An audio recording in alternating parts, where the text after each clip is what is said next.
My name is Quincy Sharpe, and I will be doing the State of the Field speech, and this is my audience.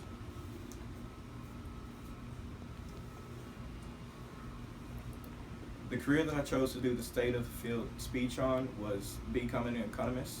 For those of you who don't know, an economy is pretty much the supply and demand, or watching, or the flow of money in an economy, whether small or big.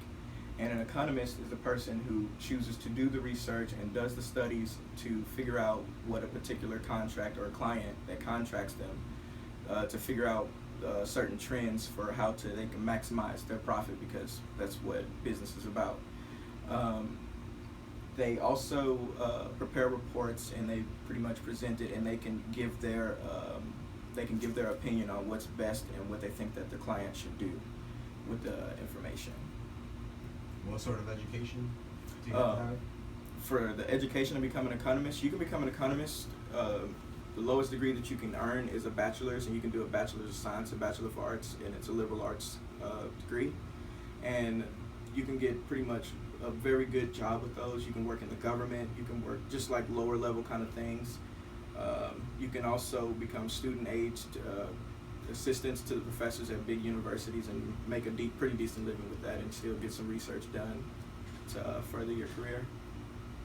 What sort of jobs can you get with that? Some of those jobs that can come along with those degrees, like for a bachelor's low level, like as I said, you can become like an assistant and do your research and get some experience so that you can progress up to the higher level jobs. And so some higher level jobs that are like mid-career, that are around 5 to 10 years after you've already earned your degree, whether it's and you have a master's, will go and work for the government and become economics analysts, and you can pretty much command around $70,000, $80,000. But the bachelor's degree in the government as well, you can command about $55,000, $56,000, and you will also get other perks, obviously, like healthcare, 401, dental, all that good stuff, plus bonuses. Some of those higher levels, like when you go and get a doctorate or a PhD, you can actually become a professor at an actual university and minimally get paid about $150,000. And along with you being a professor, you have access to those labs and those technologies that you can use to do your research and do side work, and command an extra $20,000, $30,000. Mm-hmm. So in order to be a great economist, you want to stick with it, follow through, take it all the way to the end, and get a PhD where it's more theory-based and people be able to judge and respect your opinion. Some of the people that some of the definitions or some of the things that I've said so far comes from Mike Moffitt, who is currently an economics expert, and people go to him to write their websites and do research for them and stuff like that. Yeah. Interesting. So where do you see yourself going as an economist? So pretty much based on the schooling, because I feel like I have an analytical mind, and I'm the type of person who likes to learn different things through research, figuring stuff out, finding a common trend. I feel like I'd be best for an economist.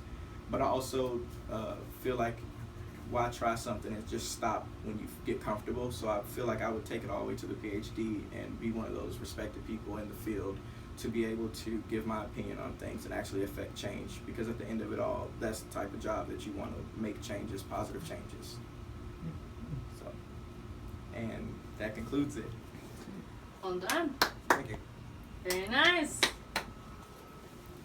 All right. So even though I'm supposed to end it at this part, I wanted to pretty much go a little step further and describe what I felt that I learned through this speech. One, I know that speech is hard. I say a lot, I pause a lot, I have to remember to look at the different people, and it's all to pretty much hard to deal with, juggling the information that you also want to get out there.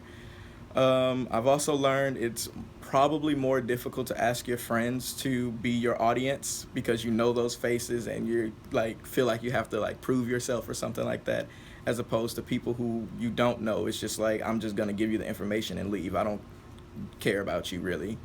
So yeah, that's pretty much what I learned. Speech is pretty difficult, and I'm gonna need a lot more practice. So thank you. Nailed